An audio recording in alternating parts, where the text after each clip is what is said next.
আসসালামু আলাইকুম। আশা করি সবাই ভালো আছো। আজকে আমি অন্তরীকরণ অধ্যায় থেকে আসা চট্টগ্রাম বোর্ড 2023 সালে যে সৃজনশীল প্রশ্নটি এসেছিল এইটা আমি সমাধান করে দেব। আমি তোমাদের সাথে আছি মোহাম্মদ নাজিয়াদ হাসান। তাহলে দেখো এই প্রশ্নের দুইটি উদ্দীপকে দেখো দুইটি দৃশ্যকল্প দেওয়া আছে। দৃশ্যকল্পে এফ অফ এক্স এর একটা ফাংশন দেওয়া আছে, জি অফ এক্স এর একটা ফাংশন দেওয়া আছে, এবং দৃশ্যকল্প 2 হচ্ছে n into sign inverse 1x সমান সমান সাইন ইনভার্স y আরেকটা দৃশ্যকল্প দেওয়া আছে।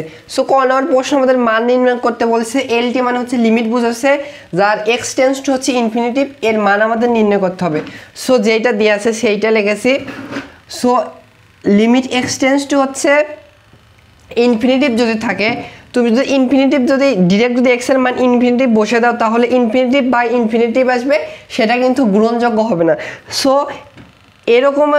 এরকম যদি রাশির হচ্ছে আমাদের হচ্ছে মান নির্ণয় করতে বলে, অন্তরীকরণের লিমিটের মান থাকে, যে নিয়মটি হচ্ছে এক্স এর বা যে চলক দেওয়া থাকবে সে চলকের সর্বোচ্চ পাওয়ার দ্বারা হর এবং লবকে ভাগ করতে হবে।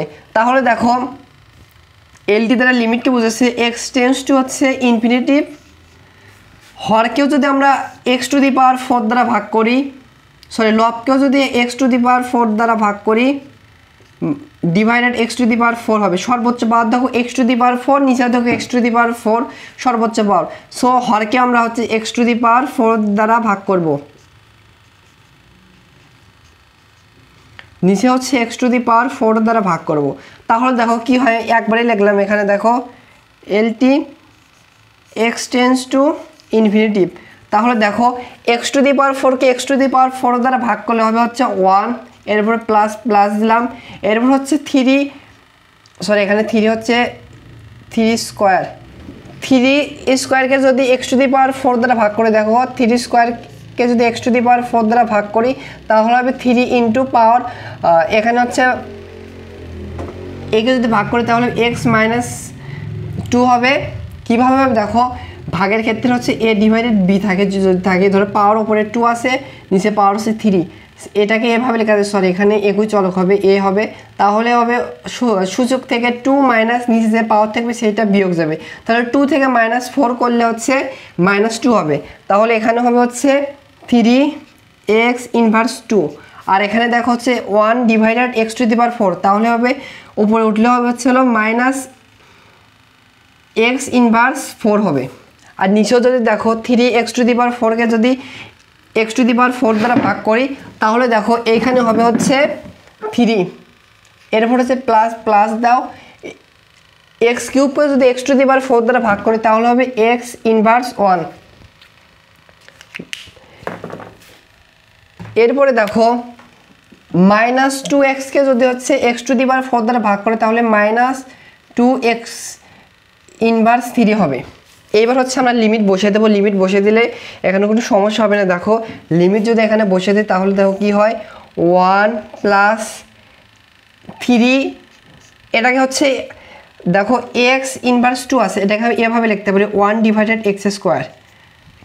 এখানে যদি ইনফিনিটিভ বসিয়ে দেয় 1 ডিভাইডেড ইনফিনিটিভের পরে স্কোয়ার, তাহলে এটা হচ্ছে 0 হয়ে যাবে। তাহলে দেখো এর মানটা আসবে হচ্ছে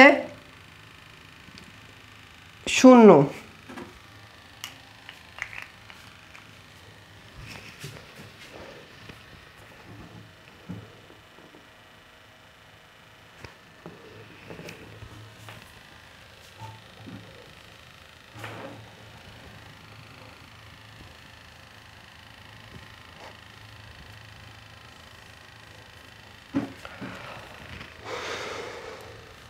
তাহলে দেখো এই লাইনকে আমরা এভাবে লিখতে পারি, এক্স টেন্স টু লিমিট হচ্ছে এক্স টেন্স টু ইনফিনিটিভ।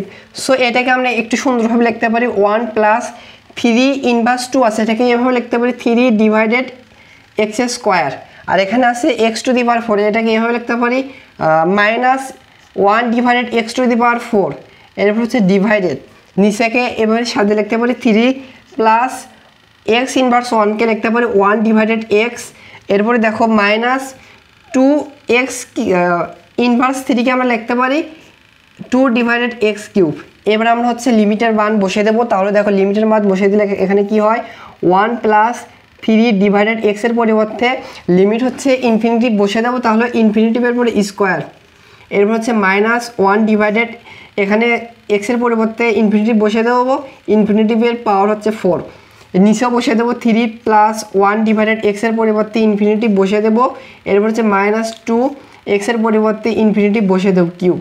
তাহলে দেখো ইনফিনিটি হচ্ছে এমন একটা সংখ্যা, এত বড় সংখ্যা যাকে হিসাব করা যায় না। এই একটা ছোট্ট সংখ্যাকে যদি এই এত বড় সংখ্যা দ্বারা ভাগ করা হয় তাহলে শূন্য হবে। তাহলে দেখো এখানে 1 প্লাস 3কে যদি ইনফিনিটিভের স্কোয়ার বা ইনফিনিটিভ দ্বারা যদি ভাগ করা হয় এটা শূন্য হবে। এরপরে -1কে যদি ইনফিনিটিভ দ্বারা ভাগ করা হয় তাহলে হবে হচ্ছে শূন্য।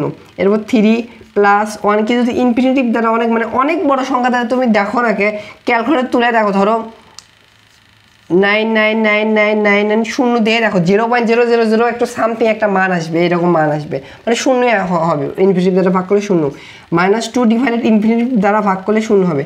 তাহলে দেখো ক্যালকুলেটর তাহলে দেখো সর্বশেষ রেজাল্ট আসবে উপরে হচ্ছে 1 নিচে হচ্ছে 3।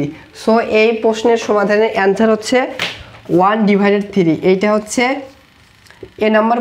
সো এবার খ নম্বর প্রশ্নটি সমাধান করে দেওয়া যাক। দেখো খ নম্বর প্রশ্নে বলেছে দৃশ্যকল্প 1 হতে f অফ এক্স এরপর পাওয়ার হচ্ছে g of x plus g of x এরপর পাওয়ার হচ্ছে f অফ এক্স এর অন্তরজ নির্ণয় করো। সো দেখো দৃশ্যকল্প 1-এ f অফ এক্স এর ফাংশন দেওয়া আছে হচ্ছে এক্স আর g অফ এক্স এর ফাংশন দেওয়া আছে হচ্ছে সাইন এক্স। সো প্রদত্ত রাশি এটা হচ্ছে আমাদের খ নাম্বারের অন্তরজ নির্ণয় করতে বলছে। তাহলে দেখো f অফ এক্স এর ফাংশন হচ্ছে এক্স বসাইছি, g অফ এক্স এর ফাংশন হচ্ছে সাইন এক্স এটা বসাইছি, প্লাস প্লাস দিয়েছি, g অফ এক্স এর ফাংশন হচ্ছে সাইন এক্স, এরপর দেখো f অফ এক্স এর ফাংশন হচ্ছে এক্স বসাইছি। সো একে যদি তুমি ডিরেক্টলি হচ্ছে অন্তরীকরণ করতে যাও অনেক বড় হবে আর হচ্ছে অনেক কঠিন হয়ে যাবে। সো আমরা হচ্ছে লনে কনভার্ট যদি করি, আমরা জানি হচ্ছে লন এমন একটা ফাংশন যে আমরা জানি হচ্ছে e to the power R loan হচ্ছে এমন একটা ফাংশন যে মানে তুলনামূলক সহজ হচ্ছে একটা অন্তরীকরণ করা যায়। যেমন হচ্ছে ই টু দি পাওয়ার এক্সকে যদি অন্তরীকরণ করো ওইটাই হবে, আর লন এক্সকে যদি অন্তরীকরণ করো 1 ডিভাইডেড এক্স হবে, অনেক সহজ হয়ে আসবে। সেহেতু আমরা একটা ফর্মুলা লগারিদমের থেকে আশা করি এই ফর্মুলা জানার কথা তোমাদের, যে ই টু দি পাওয়ার লন এর ভিতরে যদি ধরো এ থাকে এই হয়, বুঝছো? ই টু দি পাওয়ারের ভেতর ই টু দি পাওয়ার লন এর ভিতর যেটা থাকবে সেটাই হয়। ধরো ই টু দি পাওয়ার আম আছে, সাপোজ ধরো এমনি ধরে নিচ্ছে আম আছে, আউটপুট হিসেবে কি বের হবে? ইনপুট এখানে আম দিলে এখানে আম বের হবে। সো এবার উল্টা হবে, চিন্তা করো তো। এবার ধরো দিয়ে আছে হচ্ছে আমি দিয়ে আছে, উল্টা হবে একটু চিন্তা করবো, আমি দিয়ে আছে, আমরা এভাবে লিখতে পারি না ই টু দি পাওয়ার লন এর ভেতর আম চলে আসবে। সো বুঝতে পারছো আমরা হচ্ছে উল্টোভাবে এভাবে লিখলেও যা এভাবে লিখলেও তা। কেন এভাবে লিখবো, একটু উল্টোভাবে লিখবো, কেন লিখবো? কারণ হচ্ছে তুলনামূলক সহজ হবে। তাহলে দেখো x to the power sine x আছে, আমরা কিন্তু আম আছে, ধরো সাপোজ তোমার কাছে আম আছে, এটাকে আমরা ই টু দি পাওয়ার লন আম লিখতে পারি না? পারি না, অবশ্যই পারি, কারণ এই ফর্মুলা থেকে লিখতে পারি। তাহলে ধরো এখানে আছে x to the power sine x, এটাকে আমরা ln e to the power ln এটা যেটা দেওয়া আছে লন এর ভেতর এটা দিলাম, কারণ এই লাইন থেকে এই লাইন লেখা যাবে, প্লাস প্লাস দিলাম, আর এখানে দেখো সাইন এক্স এর পর পাওয়ার হচ্ছে এক্স, এটাকে আমরা ই টু দি পাওয়ার লন যেটা দেওয়া আছে সেটা লিখবো, কারণ এই লাইন থেকে এই লাইন খুব সহজে লিখতে পারবো। এরপর দেখো লনের আরেকটা ধর্ম আছে, লনের পাওয়ার যদি পাওয়ার থাকে লনের ভেতর সেটা সামনে চলে আসে। দেখো পাওয়ার এখানে ছিল সেটা সামনে দিয়েছি, প্লাস প্লাস দিয়েছি, এখানে দেখো পাওয়ার হচ্ছে লনের ভেতর, পাওয়ার উপরে ছিল সেটা সামনে লেগেছি। এবার হচ্ছে হলো একে আমরা এক্স এর সাপেক্ষে খুব সহজে অন্তরীকরণ করতে পারবো, যেহেতু ই ফাংশনে এসেছে, লনের ফাংশন এসেছে, সাইন এক্স এর ফাংশন এসেছে, খুব সহজে কিন্তু আমরা এখন হচ্ছে একে অন্তরীকরণ করতে পারবো। সো অন্তরীকরণ করার জন্য আমরা এটাকে এটা সমান সমান ওয়াই এটা ধরে নিতে পারি। এবার হচ্ছে একে এক্স এর সাপেক্ষে অন্তরীকরণ করে পাই, তাহলে হবে ডি ডিভাইডেড ডিএক্স, যেহেতু একে ওয়াই ধরেছি তাহলে একেও অন্তরীকরণ করতে হবে। এবার ডান পাশেও এক্স এর সাপেক্ষে অন্তরীকরণ করে পাই ডি ডিভাইডেড ডিএক্স, আর এখানে থাকবে হচ্ছে e to the power sine x into ln x, এরপর হচ্ছে plus e to the power x into ln sine x. So একে হচ্ছে আমাদের এক্সের সাপেক্ষে অন্তরীকরণ করতে হবে। তাহলে দেখো যেহেতু যোগ আছে আমরা আলাদাভাবে ডিএক্স আলাদাভাবে হচ্ছে আমরা অন্তরীকরণ করতে পারবো। তাহলে দেখো প্রথমে এর সাথে ডিএক্স নেব, তারপরে এর সাথে ডিএক্স নেব। তাহলে দেখো ডি ডিভাইডেড ডিএক্স, প্রথমে আলাদা করে ডিএক্স নেব, মানে অন্তরীকরণ করব লন এক্স। সো একে প্রথমে অন্তরীকরণ করব, এরপর হচ্ছে প্লাস দিয়ে এরপরে একে অন্তরীকরণ করবে। একসাথে করলে একটু তোমাদের বুঝতে অসুবিধা হবে, তাই করে দিলাম না x into ln sine x. তাহলে দেখো একে হচ্ছে অন্তরীকরণ শুরু করে দেওয়া যাক। আমরা জানি হচ্ছে ডি ডিভাইডেড ডিএক্স, এক্সের সাপেক্ষে ই টু দি পাওয়ার এক্সকে যদি অন্তরীকরণ করি তাহলে হবে e to the power x হবে। সো এখানে দেখো ই টু দি পাওয়ার আছে সাইন এক্স লন এক্স, কিন্তু এক্স না, যদি এক্স থাকতো খুব সহজে এটা বের করতে পারতাম। সো কী করবো, ইর পাওয়ার যেটা আছে মনে মনে এক্স ধরো, তাহলে ই টু দি পাওয়ার এক্সকে যদি এক্সের সাপেক্ষে অন্তরীকরণ করে তাহলে হবে e to the power x. X কাকে মনে ধরেছি, সাইন এক্স ইন্টু লন এক্সকে ধরেছি। সো সাইন এক্স এবং লন এক্সকে ধরেছি। এটা কি এক্স ছিল না, এটা এক্স ছিল। যেহেতু এক্স ছিল না সেহেতু আবার এক্সের সাপেক্ষে হচ্ছে যাকে মনে মনে এক্স ধরেছে সেটাকে অন্তরীকরণ করতে হবে, sine x into ln x. এরপরে প্লাস দিলাম। এবার হচ্ছে সেম আগের মতোই নিয়ম হচ্ছে ই টু দি পাওয়ার ওপরে যে পাওয়ার আছে সেই পাওয়ারকে মনে মনে এক্স ধরো। তাহলে এক্সের সাপেক্ষে ই টু দি পাওয়ার এক্সকে অন্তরীকরণ করলে হবে ই টু দি পাওয়ার যেইটা আছে সেইটাই পাওয়ার সেটাই বসে যাবে লন সাইন এক্স। সো মনে মনে যাকে এক্স ধরছেন সেটা কি এক্স, সেটা কিন্তু এক্স না। তাহলে ডি ডিভাইডেড ডি এক্স এর সাপেক্ষে হচ্ছে যে পাওয়ারটা ছিল সেটাকে হচ্ছে অন্তরীকরণ করতে হবে e to the power ln sine x. Solve করতে পারবো। এটাকে অন্তরীকরণ করছে, এটাকে এভাবে রেখে দাও x to the power sine x আছে, এভাবে রেখে দাও লন এক্স। এবার দেখো এক্সের সাপেক্ষে এখানে দুইটা মান আছে, একটা সাইন এক্স আছে একটা লন এক্স আছে। একটা ইউ ধরো একটা ভি ধরো, তাহলে দুইটা গুণ অবস্থায় থাকলে অন্তরীকরণ নিয়ম হচ্ছে প্রথমে একটা স্থির রাখবে, তারপর একটা অন্তরীকরণ করবে, তারপরে প্লাস প্রথমে যাকে অন্তরীকরণ করবে তাকে স্থির রাখবে, প্রথমে যাকে অন্তরীকরণ করবে তাকে অন্তরীকরণ করবে। তাহলে দেখো আমি এবার একবারই করে দেওয়ার চেষ্টা করতেছি। দেখো সাইন এক্সকে প্রথমে হচ্ছে স্থির রাখো এবং লন এক্সকে এক্সের সাপেক্ষে অন্তরীকরণ করলে হবে 1 ডিভাইডেড এক্স। এরপর হচ্ছে প্লাস, এবার হচ্ছে লন এক্সকে হচ্ছে স্থির রেখো, সাইন এক্সকে যদি এক্সের সাপেক্ষে অন্তরীকরণ করো তাহলে হবে হচ্ছে কস এক্স। সো এইটুকুর কাজ শেষ। এবার এই ফাংশনে আসা যাক। প্লাস এইটুকু হচ্ছে আমরা অন্তরীকরণ করছি, এভাবে রেখে দাও x to the power ln sine x. এবার এখানে আসা যাক, এখানে দুইটা ফাংশন আছে, একটা এক্স আর একটা হচ্ছে লন সাইন এক্স। এখন একটা কি ইউ ধরো একটা কি ভি ধরো। তাহলে প্রথমে আমরা এক্স কে স্থির রাখলাম আর লন এক্সকে যদি এক্সের সাপেক্ষে অন্তরীকরণ করি তাহলে হচ্ছে লন, দেখো d divided d x, ln এক্সকে যদি এক্সের সাপেক্ষে অন্তরীকরণ করো তাহলে হবে 1 ডিভাইডেড এক্স। সো এখানে কিন্তু এক্স নেই, এখানে আছে এক্সের পরিবর্তে সাইন এক্স। সো সাইন এক্সকে মনে মনে এক্স ধরো, তাহলে লন সাইন এক্সকে অন্তরীকরণ করলে হবে 1 ডিভাইডেড এক্স। 1 ডিভাইডেড এক্স মানে হচ্ছে সাইন এক্স। সো মনে মনে সাইন এক্সকে এক্স ধরেছো, সাইন এক্স কিন্তু এক্স ছিল না। সো এক্সের সাপেক্ষে সাইন এক্সকে আবার অন্তরীকরণ করলে হবে হচ্ছে কস এক্স। এরপর হচ্ছে প্লাস, এবার হচ্ছে তুমি লন এক্সকে স্থির রাখো এবং লন সাইন এক্সকে স্থির রাখো, আর এক্সকে যদি এক্সের সাপেক্ষে অন্তরীকরণ করো তাহলে হবে হচ্ছে 1। এবার দেখো এখানে কি হয়, এবার দেখো e to the power sine x ln x, আর এখানে দেখো থাকবে হচ্ছে sine x divided x plus এখানে দেখো ln x into cos x. এটুকু প্রথম অংশ গেল। আর এখানে দেখো হচ্ছে plus e to the power x into ln sine x, আর এখানে দেখো হচ্ছে হলো cos divided sine. Cos divided sine মানে হচ্ছে cos x divided sine x, মানে আমরা লিখতে পারি হচ্ছে কট এক্স। আর এখানে হচ্ছে প্লাস হচ্ছে 1 এর সাথে এটা গুণ করলে হবে লন সাইন এক্স। সো দেখো এবার একটা কাজ করতে পারে, দেখো পূর্বের মতো এবার যে কাজটি করছিলাম ওই উল্টো কাজটি করবো। কি কাজ করছিলাম আমরা, দেখো আমাদের ছিল ধরো আম ছিল, আমকে আমরা কীভাবে লিখছি e⁻, ln আম, এভাবে তো আমরা লিখছি। এবার আমরা কি করব e⁻, দেখো e⁻ সামথিং দিয়ে আসছে, আমরা সেখান থেকে এবার আমে কনভার্ট করব। কিভাবে কনভার্ট করব দেখো e⁻, ln লিখতে পারো, ln এখানে x আছে, আমরা কি বলছি লনের ক্ষেত্রে হচ্ছে পাওয়ার থেকে সামনে আসে, আবার সামনে কোনো কিছু থাকে সেটা পাওয়ার আকারে চলে যায়। তাহলে এখানে সামনে সাইন x আছে, এখানে x এর পাওয়ার হিসেবে দেব, সাইন x পাঠিয়ে দিলাম। উল্টে যে কাজ করছিলাম সেটাই করব, আর এখানে যেভাবে আছে ওইভাবে রেখে দেই cos x। আর এখানে দেখো এই কাজটি করব, আমরা উল্টো কাজটি করব। দেখো এর সাথে লন নেব, এর সাথে লন নেব, এবং সামনে x ছিল সেটা হচ্ছে সাইন x এর পাওয়ার হিসেবে পাঠিয়ে দেব, সাইন x এর পাওয়ার হিসেবে পাঠিয়ে দেব। আগের নিয়ম প্রথমে যেটা করছি সেটা উল্টো করছি, সেটা রিভার্স প্রসেস আবার করতেছি। এরপর দেখো এখানে যা আছে সেভাবে রেখে দেয় x into cot x plus loan sign x। এরপরে দেখো কি বলছি, দেখো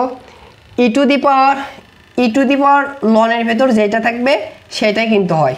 সো এখানে দেখো e⁻, লনের ভেতর আছে হচ্ছে x⁻ সাইন x হবে, আর লন আর ইর পাওয়ার যে লন হয় তখন উঠে যাবে। আর এখানে যেটা আছে এভাবে রেখে দেই sine x divided x plus হচ্ছে দেখো ln x cos x। আর এইখানে দেখো সেম নিয়ম, দেখো cos এর পর পাওয়ার লন থাকলে এই দুইটা উঠে যাবে, তাহলে এখানে থাকবে হচ্ছে সাইন x, এরপর পাওয়ার হচ্ছে x। আর এখানে দেখো যেভাবে আছে সেভাবে রেখে দাও x into cot x plus loan sign x। So এইটা হচ্ছে এই প্রশ্নের সমাধান, এইটা হচ্ছে অ্যান্সার। একটু তুলনামূলক একটু কঠিন এবং একটু বড় ছিল এই প্রশ্নটি। সো আশা করি বুঝতে পেরেছো। এই কনসেপ্ট যদি থাকে তোমার কাছে e⁻, লনের থাকলে হচ্ছে উঠে যায়, যেটা থাকে সেটা হয়, আবার এইটা থেকে আমরা উল্টাভাবে এটা বানাতে পারি। যদি এই কনসেপ্টটা থাকে ক্লিয়ার, আশা করি এই প্রশ্নটি সমাধান করতে পারবে। এইবার গ নম্বর প্রশ্নটি সমাধান করে নেওয়া যাক। দেখো গ নম্বর প্রশ্ন বলছে দৃশ্যকল্প 2 হতে প্রমাণ করো যে এইটা সমান সমান 0। আমাদের হচ্ছে এই দৃশ্যকল্প 2 যে ডাটা দেয়া আছে এখান থেকে আমাদের এটা থেকে এইটা প্রমাণ করে দেখাতে হবে। সো কি করতে হবে প্রমাণে একটু লক্ষ্য করো, বাম পাশে এখানে আছে y1 আছে এবং y2 আছে। y1 এবং y2 মিন্স কি x এর সাপেক্ষে যদি y কে যদি একবার অন্তরীকরণ করো তাহলে হবে y1, এবং x এর সাপেক্ষে যদি y1 কে যদি একবার অন্তরীকরণ করো তাহলে হবে হচ্ছে y2। সো উদ্দীপকে যে দৃশ্যকল্প 2 এ দেয়া আছে সেখানে কিন্তু y আছে। সো আমরা বুঝতে পারছি যে ডাটা দেয়া আছে এটাকে আমাদের দুই ভাবে অন্তরীকরণ করতে হবে, তাহলে কিন্তু প্রমাণ খুব সহজে চলে আসবে। তাহলে দেখো x এর সাপেক্ষে এখানে লিখবে x এর সাপেক্ষে অন্তরীকরণ করে পাই, আমি লিখলাম দেখো d ডিভাইডেড dx, এটাকে হচ্ছে n into sin inverse x কে অন্তরীকরণ করতে হবে, এবং ডান পাশে এটাকে অন্তরীকরণ করতে হবে, sin ইনভার্স y কে অন্তরীকরণ করতে হবে। তাহলে দেখো n একটা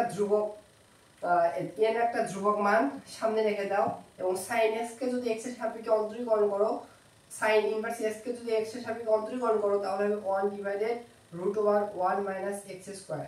এরপর ইকুয়াল দাও, x এর সাপেক্ষে হচ্ছে sin y কে মনে মনে x ধরো, তাহলে অন্তরীকরণ করলে হবে 1 divided √1 minus x square. x এর পরিবর্তে এখানে কত হবে মাইনাস y স্কয়ার। সো মনে মনে হচ্ছে আমরা y কে x ধরে নিয়েছি, সেহেতু x এর সাপেক্ষে y কে যদি একবার অন্তরীকরণ করি তাহলে হবে হচ্ছে y1। এরপরে দেখো আমাদের প্রমাণ দেখো আসতে চলে আসতেছে, y1 চলে আসছে, এখন y2 চলে আসবে কিভাবে, আমরা যদি পুনরায় আমরা অন্তরীকরণ করি √2 কে যদি পুনরায় অন্তরীকরণ করতে দাও তাহলে একটু তুলনামূলক কঠিন হবে। সেহেতু কি করব উভয় পাশে হচ্ছে বর্গ করো, উভয় পাশে যদি বর্গ করো তাহলে এখানে হবে হচ্ছে n স্কয়ার, আর নিচে হচ্ছে √2 উঠে যাবে, থাকবে 1 মাইনাস x স্কয়ার, আর এই পাশে হচ্ছে y1 বর্গ করলে y1 এর পর স্কয়ার যাবে, আর এখানে 1 মাইনাস x স্কয়ার এর পর √2 আছে, বর্গ করলে হচ্ছে √2 উঠে যাবে, তাহলে 1 মাইনাস y স্কয়ার। সো উভয় পাশে বর্গ করছি। এবার একটু আড়াআড়ি গুণ করে দেই, তাহলে দেখো কি হয়, আড়াআড়ি যদি গুণ করে দেই তাহলে হচ্ছে এর সাথে এটা গুণ করলে হবে হচ্ছে y1 এর পর স্কয়ার, আর এখানে 1 মাইনাস x স্কয়ার, আবার এইটার সাথে এটা গুণ করলে হবে দেখো n স্কয়ার, আর এখানে হবে 1 মাইনাস y স্কয়ার। এবার দেখো পুনরায় হচ্ছে একে এখানে পুনরায় পুনরায় এক্স এর সাপেক্ষে অন্তরীকরণ করে আমি লিখলাম না। তাহলে দেখো এখানে দুইটা মান আছে, এইটা একটা রাশি এইটা একটা রাশি। তাহলে কি করব, ইউ একটা কিউ ধরো একটা ভি কি ধরো। তাহলে অন্তরীকরণ নিয়ম হচ্ছে দুইটা গুণ অবস্থায় থেকে প্রথমে একটাকে স্থির রাখবে, পরে একটাকে অন্তরীকরণ করবে, প্লাস প্রথমে যাকে অন্তরীকরণ করেছো পরে তাকে হচ্ছে স্থির রাখবে। তাহলে দেখো প্রথমে একে স্থির রাখি, তাহলে y1 স্কয়ার কি স্থির রাখি, 1 - x স্কয়ার যদি x এর সাপেক্ষে অন্তরীকরণ করি তাহলে -2x, এরপর প্লাস দিবে। এবার এটাকে স্থির যদি রাখি 1 - x স্কয়ার কি স্থির রাখলে একে অন্তরীকরণ করলে পাওয়ার সামনে চলে আসবে, y1 হবে এবং y1 x নয় সেহেতু y1 কে আবার x এর সাপেক্ষে অন্তরীকরণ করলে হবে y2। আবার এই পাশে দেখো n স্কয়ার 1 কে অন্তরীকরণ করলে x এর সাপেক্ষে 0 হবে, আর লিখলাম না। আর -y স্কয়ার কে যদি x এর সাপেক্ষে অন্তরীকরণ করো তাহলে হবে -2y এবং এটা গুণ অবস্থায় থাকবে, এটা হচ্ছে গুণ অবস্থায় থাকবে। আর y যেহেতু x নয় x এর সাপেক্ষে y কে আমরা অন্তরীকরণ করলে হবে y1। সো আমরা কি করতে পারি, উভয় পাশে দেখো হচ্ছে 2y1 দ্বারা ভাগ যাচ্ছে, উভয় পাশে যদি 2y1 দ্বারা ভাগ করি তাহলে এখানে হবে দেখো এখানে থাকবে হচ্ছে -xy1, এখানে থাকবে হচ্ছে দেখো 2y1 দ্বারা ভাগ করলে এখানে থাকবে হচ্ছে y2 ইনটু এখানে থাকবে 1 - x স্কয়ার। আর এই পাশে যদি -2y1 দ্বারা ভাগ করি তাহলে থাকবে হচ্ছে n স্কয়ার y। এবার প্রমাণের মতো কাজ করে দেখো, একটু সাজিয়ে রাখো। প্রমাণ আছে কোনটা প্রথমে আছে, প্রথমে y2 1 - x স্কয়ার প্রথমে আছে, এইটাকে প্রথমে লিখব একটু সাজিয়ে 1 - x স্কয়ার, এর সাথে আছে y2। এরপরে দেখো আছে মাইনাস দিলাম x y1 এবং n স্কয়ার y বাম পাশে, সেহেতু বাম পাশে যদি নিয়ে আসো তাহলে মাইনাস আছে, এই পাশে আসলে প্লাস n স্কয়ার y হবে ইকুয়াল হচ্ছে এই পাশে নিয়ে আসে ইকুয়াল হবে 0। সো এটা আমাদের প্রমাণ করতে বলছে, নিচে লিখবে হচ্ছে প্রমাণিত। সো আশা করি বুঝতে পারছি, এটা হচ্ছে খ নম্বর থেকে গ নম্বর তুলনামূলক সহজ দিয়েছে। তাহলে ভালো থাকো, সুস্থ থাকো, দেখা হচ্ছে পরবর্তী কোনো ক্লাসে। আল্লাহ হাফেজ।